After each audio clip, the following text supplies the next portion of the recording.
Welcome to Donmar TV News Channel.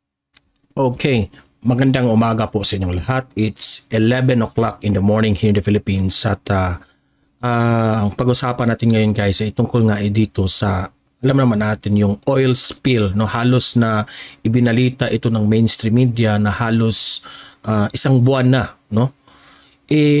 Yung mga hayop dyan sa dagat, naaawa talaga kung tiningnan kagabi guys. Nung nag-scroll ako ng cellphone ko, no? At tiningnan ko itong channel ni Free Thinking Pinoy, no? Maraming salamat sa video niya. At ako talaga ay naawa sa ating hayop sa dagat, no? Na sana itong mga hayop na ito ay tulungan, bigyan pansin ito ng gobyerno ng Pilipinas. Hindi lang sa Pilipinas, no? Hindi lang gobyerno ng Pilipinas, kundi tutukan ito ng buong mundo, no? Na itong oil spill na ito na nangyari sa Mindoro. Grabe guys, nakakaawa, nakakaiyak na tiningnan ko ang mga hayop, na mga inosenteng hayop na walang kinalaman dito. Ngunit sila yung sa tingin natin ay sila yung biktima rito. Grabe guys. May video akong ipapakita sa inyo. Ito nga ay video ni Free Thinking Pinoy na talagang kung ipapakita ko ito sa inyo, ma-realize natin how important they are to us. And kung dapat ba tayong umaksyon dito o hindi. No? Kasi the way I look at it is talagang umiiyak na ang dagat. Umiiyak na ang mga hayop sa dagat dito sa oil spill na ito. No? Alam natin na maraming mga balita dyan, lagi na itong pinapanood, pero hindi natin binigyang pansin itong balita na ito. Okay? So bago ko i-play itong video na ito, help me na i-like at i-share itong video natin para naman kakalat ito sa taong bayan at marami ang makakita nito at ito will serve as bilang mamulat ang ating kaisipan tungkol dito na gaano ka-importanting hayop na ito, okay? So, sabay-sabay tayong mag-like and share sa ating Facebook at YouTube. Ready? 1, 2, 3, go! Thank you very much. And also guys, subscribe Donmar TV and follow Donmar TV sa ating Facebook at YouTube. Pati na rin dito sa i-play kong video na Free Thinking Pinoy, mag-subscribe kayo sa kanyang YouTube channel. No? So, magre-react tayo sa video na yan. Okay, so sabay-sabay tayong mag-subscribe and follow Donmar TV sa Facebook at YouTube. 1, 2, 3, go! Thank you very much. So, i-play natin itong video na ito at magre-react tayo. Okay? So, without further ado, let's play the video. Welcome back sa Free Thinking Pinoy Channel. Noong February 28, 2023, natapon sa dagat ng Oriental Mindoro. So, halos 1 month na ito, no? Halos 1 month na itong binalita. Ang libo-libong litro ng langis.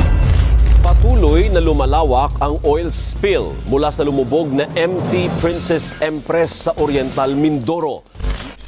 4 na bayan sa Oriental Mindoro ang apektado na ng oil spill kasunod ng paglubog ng oil tanker na MT Princess Empress. Tinatayang aabot ng 800,000 litro ng krudo ang aksidenteng kumalat sa malaparaisong dagat ng Mindoro lula ng lumubog na barko na MT Princess Empress. Itong barkong lumubog na ito, no? Itong kumpanya na ito, dapat mananagot sila dito. Kung ano, this is still under investigation. Pero kung meron mang may kasalanan dito, bakit yan lumubog at hindi sila careful dyan na oil ang kanilang dinala, no? Na marami ang pwedeng mangyari dyan, no? Kawawa talaga yung hayop sa dagat. Apektado sa oil spill ang 77 barangay sa Mindoro, kasama na ang Nawan, Pola at Pinamalayan. Ayon sa mga residente, nakakasulasok ang amoy ng tumapong langis, kaya lahat ng tao rito ay nakasuot ng face mask. Kaya naman maraming resorts at tourist spots sa Oriental Mindoro ang pansamantalang nagsara. Ipinagbawal din ng lokal na gobyerno ang pangingisda sa dalampasigan, bunga ng masamang epekto nito sa isda at sa sino mang makakakain nito. Kawawa naman, no? Dahil dyan, may hinaing ang mga tao rito. Wala kang pambiling ulam, wala rin ulam, hindi rin pwede makapangingisda. Kami po talaga ang matinding tinamaan po ng oil spill. Marami pong mga tao dito talagang magugutom. Ayon sa sangguniang panlalawigan ng Oriental Mindoro, may 10,000 pamilya ang apektado dahil sa tumagas na langis. Gayunpaman, mas marami ang hayop sa dagat ang naapektuhan dahil sa oil spill. Kawawa talaga. Ayon sa isinagawang pagsusuri ng Department of Environment and Natural Resources o DENR, may 1.7 milyong isda ang namatay simula nang tumagas ang langis sa Mindoro. 1.7 million dead Patay rin fish. ang 7 ektarya ng coral reefs na pinamumuhayan ng libu-libong isda at iba pang sea creatures. Kawawa. Sa lawak ng pinsala ng tumagas na langis, sigurado ako na mas marami pang hayop ang napinsala ng oil spill higit sa ating inaakala. Maraming hayop sa ibang sulok ng mundo ang napeperwisyo dahil sa mga tao. Gaya na lang ng silay na ito na kinuha ng mga volunteers upang linisin ang katawan at dinikitan ng krudo. Masama ang krudo sa mga silayon dahil nagdidikit-dikit ito sa kanilang balahibo. Maraming salamat nga pala dito sa grupo na ito, no? Tumulong sa mga hayop dyan na talagang binigyan importansya itong mga hayop dyan, no? Dahil sa krudo, nawawala ang insulation o ang kakayahan nilang panatiliin ang init sa kanilang katawan. Kapag tumagal ang grasa sa balat ng silayon, maaari itong mamatay sa matinding lamig o hypothermia. Ganito rin ang nangyari sa kawawang sea otter matapos itong mamata ang balot sa krudo. Hinuli ito ng mga concerned citizens upang dalhin sa cleaning facility at gamutin. Naging matagumpay naman ang kanilang inisyatibo, ngunit pagkalipas ng 5 araw, namatay pa rin ang sea otter. Napag-alaman sa autopsy na ang krudo ng langis ay pumasok sa katawan ng sea otter na nagsanhi sa pagkalaso nito. Ito rin ang nangyari sa bangkay ng Sila talaga yung na apektado dito sa oil spill na ito. balyena na namataang lumulutang sa dagat. Kitang-kita sa balat ng balyena ang kumapit na krudo. Delikado sa mga balyena at dolphin ang makalunok ng krudo dahil pwedeng mabarahan nito ang blowhole o ang butas na daluyan ng kanilang hangin. Maski ang mababait na pagong ay hindi ligtas sa oil spill. Mapalad nga ang isang pagong na ito matapos siyang ma-rescue at dalhin sa cleaning facility upang linisin ang kanyang shell. Inabot pa ng 2 oras bago malinis ng mga rescuer ang katawan ng pagong. Sa lahat ng mga hayop, ang mga ibon ang pinakakalunos-lunos ang sinapit. Sa tuwing nababalot sila ng langis, ang mga ibon ay nahihirapang kumilos. Nakunan pa nga sa isang video ang grupo ng mga ibon na hirap lumipad dahil sa grasa. Kapag ang ibon ay hirap nang lumipad, para na itong nahatulan ng kamatayan.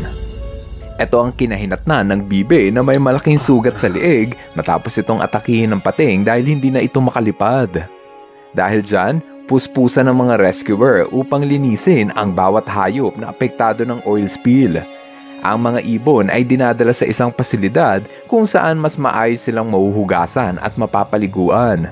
Gumagamit sila ng espesyal na sabon para alisin ang namuong grasa. Medyo matagal ang proseso ngunit sigurado namang maililigtas nila ang buhay ng mga hayop. Ang bawat hayop na kanilang tinutulungan ay inihahanda upang muling pakawalan. Pakakawalan nila ito sa panibagong lugar kung saan mas malinis ang dagat. Baka sa kilos ng mga hayop ang kanilang pasasalamat sa mga tao na tumulong sa kanila. Mabuti na lang at may mga tao na handang mapagod para lang sagipin ang mga hayop. Kung tutuusin, mahalaga na tumulong tayo sa paglinis ng dagat dahil lahat tayo ay damay sa usapin na ito. Ang mga isda na ating kinakain na kinuha sa dagat ay maaaring kontaminado ng nakalalasong kemikal. Kapag kinain natin ng isda na kinuha sa oil spill, pwede tayong makakuha ng sakit gaya ng pagkalason at cancer. Dahil sa nakakaalarmang pagtagas ng langis sa dagat, nakaisip ng simpleng solusyon ang mga scientist. Yan ay ang gumamit ng buhok ng tao para linisin ang tubig. Dito sa isang pabrika sa San Francisco, kinukolekta ang mga buhok ng tao. Ang mga buhok na ito ay nanggaling sa iba't ibang salon at barbershop upang gawing makapal na basahan. Pinagkukumpul-kumpul nila ito at tinatahi upang magsama-sama. Kapag ang buhok ng tao ay nilublob sa meron ring idea sila, no, na itong makapal na buhok na ito ay ito yung maka-separate the oil from the water. tubig na may krudo, makikita na mabilis itong hinihigop ng buhok. Parang magic na naglaho ang krudo. Ang 1 kilo ng buhok ay kayang humigop ng 5 kilo ng krudo. Yan. Ito ang dahilan kung bakit maraming tao ang nagdo-donate ng kanilang buhok sa tuwing may oil spill.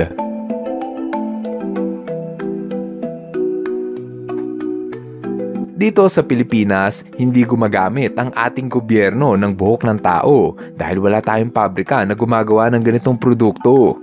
Buti na lang at sagana sa mabubuting tao ang Pilipinas na handang linisin ang nasirang dalampasigan. Tinatayang aabot ng 3 taon bago patuluyang magnumbalik sa kalinisan ang dagat ng Oriental Mindoro. Ikaw, handa ka rin bang paliguan at linisan ang mga hayop na biktima ng oil spill? Comment down below nang malaman namin. Grabe.